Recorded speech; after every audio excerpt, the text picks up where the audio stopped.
መዳም ቅመሞች ጉር ናቸው፣ ጉድ ናቸው። ወላሂ ላዚም ከጉር በላይ በጣም የገረመኝና ያሳቀኝ አንድ ጉዳይ አለ። ቪዲዮውን ግን እስከ መጨረሻው ብትከታተሉት በጣም ደስ ይለኛል። ትስቃላችሁ። የሚያስቅ ነገር ነው። እንግዲህ አሁን ራሱ እየሳቅኩ ነው ማለት ትዝ ሲለኝ ምናምን ነገር እንደዚህ አይመቸኝም። ለምን እንደሆነ አላውቅም።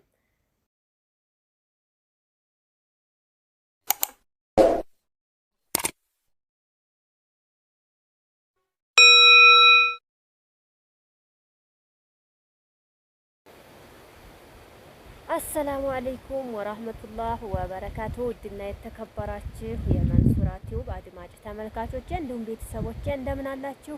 በያላችሁበት ሰላማችሁ ይብዛ።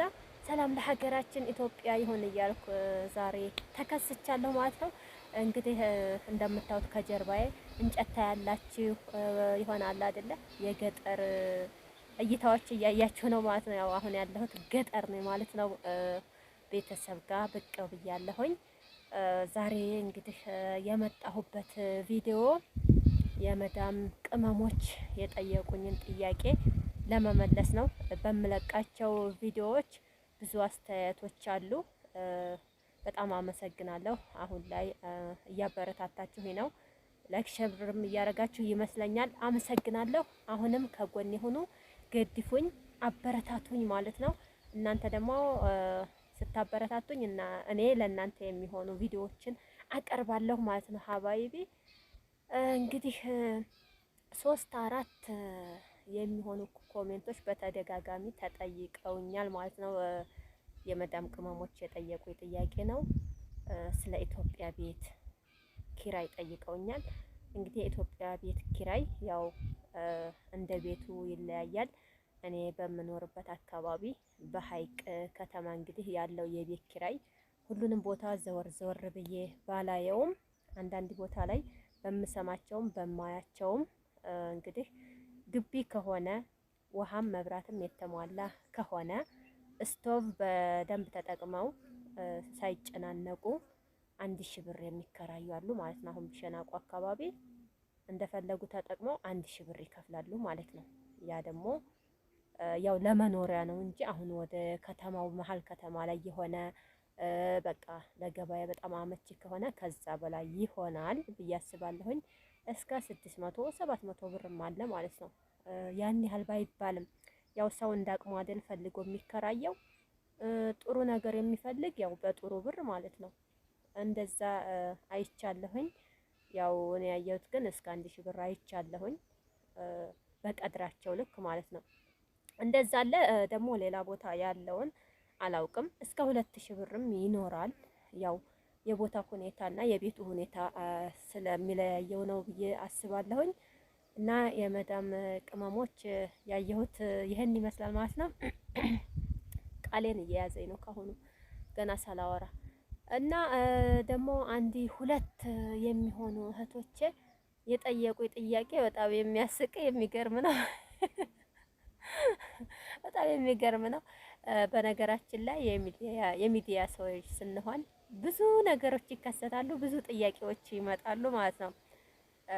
ዝም ብለን የምናልፋቸውም አሉ፣ መመለስም ያለባቸው ጥያቄዎች አሉ ማለት ነው። እንግዲህ ማንኛውም ሰው የሚጠይቀው ጥያቄ ከራሱ ከአንደበቱ የመጣለትን የራሱን አስተሳሰብ ጥያቄ ነው የሚጠይቀው ማለት ነው። እና 1-2 እህቶቼ የጠየቁኝ ጥያቄ ስለ አቀማመጤ ጉዳይ ነው። ወላ አስቆኛል። እኔ ራሱ ማለት ነው የመጀመሪያ ኮሜንት ሳይ አቀማመጥሽ ባለፈው ቪዲዮ እዛ ቤት ይሁን ስሰራ ቪዲዮ እንደዚህ ብዬ ነው ቁጭ ያልኩት ማለት ነው። እና የሆነ አውዝ ቢላ ምናምን ያለች ልጅም አለች እና እኔ ደግሞ ለምዶብኝ እንደዚህ ነው ቁጭ የምለው በቃ አለ አይደለ? ቡና ምናምንም ሳፈላ ቤትም በቃ የትም ልሆን እንደዚህ ስቀመጥ በጣም ደስ ይለኛል። የሆነ እንደዚህ ኩርትምትም ምናምን ነገር እንደዚህ አይመቸኝም። ለምን እንደሆነ አላውቅም።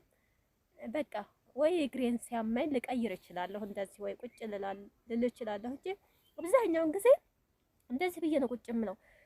ደግሞ ይሄ አቀማመጥ መጥፎ ነው ብዬ አላስብም። ብቻ እንዴት እንዳሰቡት እነሱ አላውቅም። ያው ሁሉም የራሱን አስተያየት አይደለ የሚሰጠው። እና አሁን ይሄ አቀማመጥ ለሴት ልጅ መጥፎ ነው ብዬ አላስብም። ካልተገላለጠችና የሆነ ነገር እንትን ካላለች አሁን ይሄ አቀማመጥ ያስነውራል ወይም የሆነ መጥፎ ነው ብላችሁ ታስባላችሁ? አሁንም ኮሜንት ላይ አስቀምጡልኝ። እኔን ግን ስለገረመኝ ነው። እንደው አብዛኛው ሙስሊም ብዬ አስባለሁ ያው እንደዚህ ብሎ ይቀመጣል አብዛኛው ቦታ ላይ ሳየው ማለት ነው። ደግሞ የቦታው ሁኔታም ይወስናል። ያው ወንበር ላይ ካልሆናችሁ በስተቀር መሬት ስትቀመጡ እንደዚህ የሆነ ጭብጥብጥ ምናምን ነገር የሚያስፈልግ አይመስለኝም። አሁንም እንደምታዩኝ እንደዛው ነው ቁጭ ያልኩት። አሁንም እንግዲህ የምትሉኝን አላቅም እንደዚህ ብዬ ነው ቁጭ ያልኩት ማለት ነው። አላቅም ብቻ እንዴት እንደሆነ ያው ሁሉንም መቻል አለብን። ሁሉንም ነገሮች ያው ማብሰልሰል የለብንም በውስጣችን ከሌ እንዳለ ብሎ ያው እቺ ጥያቄ ስለተደጋገመ ነው አንድ ሁለት ጊዜ እና እህቴ ጥያቄሽን የመለስኩልሽ ይመስለኛል። የምትከታተይ ከሆነ በደንብ ስሚው፣ በደንብ ዩ ቪዲዮ። እኔ በቃ የምቀመጠው ብዙ ጊዜ እንደዚህ ብዬ ነው። ይሄ ነገር ለኔ የሆነ ነገር ነው ብዬ አላስብም። ብቻ አላቅም፣ አላሁ አለም። ለማንኛውም ቤተሰቦቼ አበረታቱኝ፣ ላይክ ሼር አድርጉኝ። አህያው እየጮኸ ነው ከኋላ አያችሁ። ገጠር ስትሆኑ የሆነ ድምጽ አትአጡምና የከብት ድምጽ፣ የዶሮ ድምጽ ምናምን የአህያ ድምጽ ሲሉኝ ከበት ወደፈ ሲሉኝ ነጻሁ ጎደልክም ሲሉኝ ሞልቼ አላህ ብዬ መሸፈንኩኝ።